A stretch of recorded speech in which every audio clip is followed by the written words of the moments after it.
Welcome back, everybody. Today I'll be describing the events of my life that were taking shape and why it caused me to reject Jesus outright. It's New Age to Jesus part. I don't know which one we're in. It's like the last one. 19? Is it 19? This is supposed to be the final one, the final installment. It took me 2 years to do. So hopefully this will be the end of it. Let me just get to it. Wrapping up 20 years. I go into 2018 completely wrecked. I'm a wrecked and broken person. I'm in New Age 20 years, practicing mostly at this point in my life law of attraction, which I really believed in, and Reiki. And I felt like as bad as things were getting, that was setting me up for like the victory later on. And I'd be so built up and refined from my pain in this. So I got the whiplash, cancer markers are going up. I'm drinking 12 beers a night. And yet I think this is all working out for my highest good. Nothing's changing. Nothing is changing. It's for my highest healing and my greatest good, but it's been the same for years. And there's no. But at that moment, at that time in 2018, I just thought I was some cosmic badass. The path that gives you a false impression of improvement without delivering really anything. Sometimes just fleeting moments, but nothing that you can really stand on. Sorry, the glare just made my hair look frizzy. Okay, so I'm broken, but my vision for my life is starting to somehow take shape. Like I have this vision of, fame and wealth, and I want to be politically savage. Like I want to brand, I want to be online, I want to be an influencer, right? I want to be hot, and spiritual, all these things at the same time. I want to be like Milo Yiannopoulos and Donald Trump combined, right? The queen of the alt-right. Also doing burlesques, choreography, comedy horror movies. I want to be healed of cancer, whiplash, and have the energy and not be broken in my what they call money drama trauma.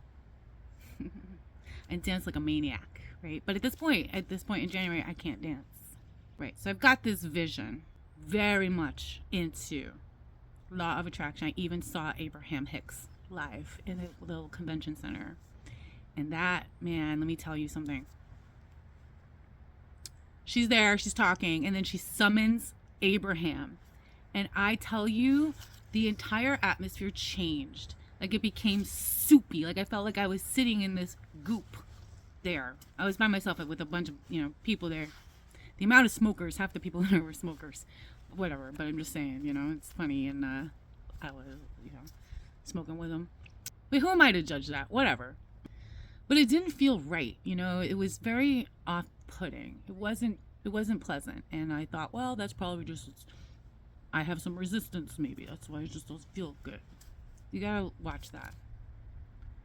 So, okay. But I went to her thing and it was like, okay. The other thing the impression I got was the people who went up and she talked to do the, those little segments. The ones that she said, these are the ones that are really demonstrating law of attraction and joy. The people just kind of seemed robotic to me. They kind of just seemed like, right? Like the Stepford wives of law of attraction or something. She's like, behold my children. They're like, sorry, but okay. So in March of 2018, I decided I'm going to start taking steps towards my vision of like influence, fame, and branding myself. And I start doing these early morning Facebook lives streams on my Facebook. And the idea is like I want to get on here at 8 o'clock and try to get up early, get to bed early, and try to ease up on some things at night. Also considering becoming a life coach for law of attraction, teaching burlesque, and starting to brand myself as an influencer with all this crazy stuff. And at the same time, somehow I got into like angels and praying to angels, especially Archangel Michael. So this was like the first time I'm actually starting to pray to an entity. That never happened before. This is why I'm like starting to confide, visualize, and speak to an entity. So I'm starting to do these Facebook streams. They're pretty, I don't know, I'm having fun. I have people watching. And I'm talking about doing like Qigong demonstrations, talking about law of attraction, one thing or the other. Okay. Then then. My Donna Trump lover. I wish I could. She deleted everything. It's all gone. But she was a funny entertainer, and she was as a comedian and a character she developed called Donna Trump Lover, which was Donald Trump's Russian love child. And she was like hilarious.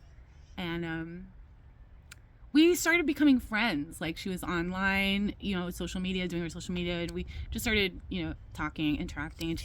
And around this time in 2018, she started this campaign for a short movie she was making called Tween Steam. And it's a parody. It never came to fruition. It was a knockoff, satire of Alyssa Milano, who was very big into the Me Too movement. But as a teenager, was a part of this aerobics or tape, you call it a VHS, called Teen Steam. And it was just like, okay, a little bit overly sexualized. You know what I'm saying? It's a little sexy for like tweens to be doing hot, steamy aerobics. So this whole thing was just a very funny, nuanced, and hilarious. And we got a little closer. We actually met a little while later, became friends, and actually we're still friends, which is cool. So now things are really taking shape because I'm participating in this thing and with other people, and it's starting to seem like what I want is taking shape, because now I want to do cool aerobics. Like, I want to do the 80s thing, and I want to do a law of attractions and be funny, and it could happen mixing it with the burlesque. So I'm starting to do photo shoots of myself in the mornings. We're doing this ninja stuff. Then I make an appointment to see a holistic doctor to discuss this all stuff, the cancer stuff, and I got rear-ended.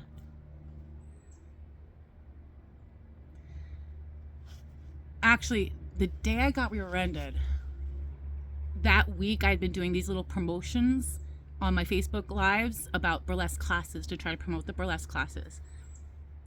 Getting a little bit stronger with the neck, got this appointment, then I got rear-ended. Do you know what that does to a neck? That is whiplash. The next day I go on Facebook Live telling everybody I got whiplash, saying, now because I have an accident, I can go get the physical therapy I need, and the insurance is going to pay for it. So see how the universe made this all happen? And the angel said, you're not going to like this, but we're just going to do it to you so you can get the help you need. While I'm saying this on my Facebook Live, I'm outside, and there's this piece of paper on the ground. I pick it up, and it says key on it.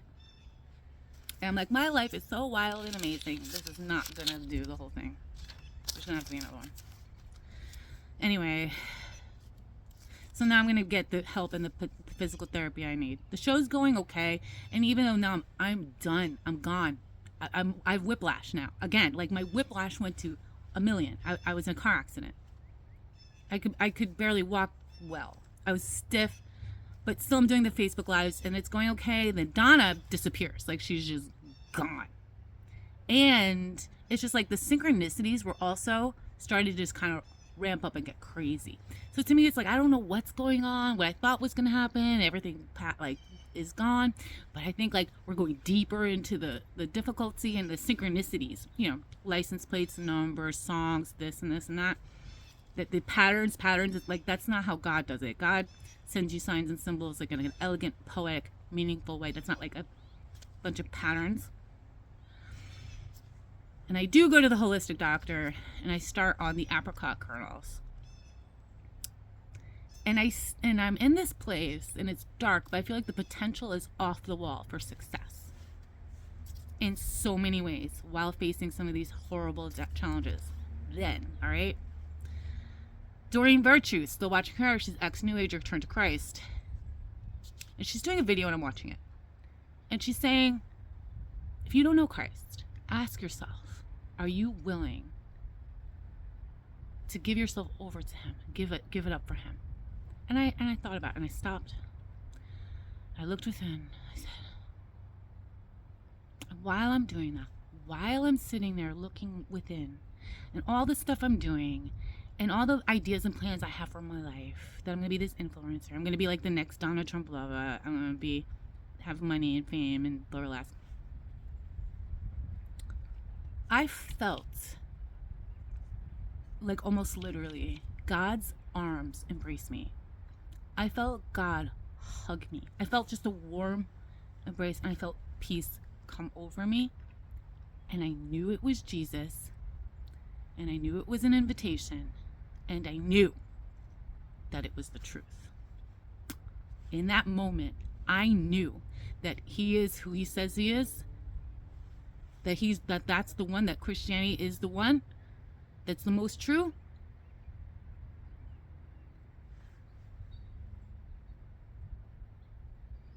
And I felt him embrace me, and I felt that peace, that like you're being covered and enveloped in a way you always just wanted. I looked into myself and I said no. I said no. I said not yet. I said not yet. Because I'm thinking of all the neon synthwave excitement adventures that I want with my life. I said no. I said no. I rejected him. Guys, I rejected him. When he gave me what I always wanted, and that was peace. Whoa, right. So this is going to have to be two parts because I got all this other. Because now we're getting into summertime. The next section, that was the spring. I rejected God. He came and approached me very directly. I'm in a hole. I'm in a dark hole, and but I still think this is a part of reemerging into the most magnificence. I have a vision. I have a plan. I see how it's possible, and it was like there was no real reason to think these things wouldn't happen. Like, you don't have to be exceedingly talented to get some traction on the internet. So I don't know. And if you're doing burlesque and shaking your butt a little, it's pretty easy. So all right, anyway, there you got it. So I got to do one more. Yes, it's going to be one more. So whatever part this was, I don't even know what part it was. I was so sure about what I wanted. But let me tell you, it took some time after I finally submitted to God. He came in and arrested me out of it. He finally came around and said, nope, you're mine. I will never regret that happening. When I look back, the plans I had, the ideas I had are a selfish, terrible vanity show of a sham of what God had for me. And what's amazing is years before that, I read the book of Ecclesiastes where it says all is vanity and vexation of spirit. And I took that to mean no matter what you do, it's vanity. I didn't understand that there's a way out of it, and that's God, you know? So I thought the Bible was saying, well, what can you do? Amen. Jesus loves you. He's coming after you. See you soon.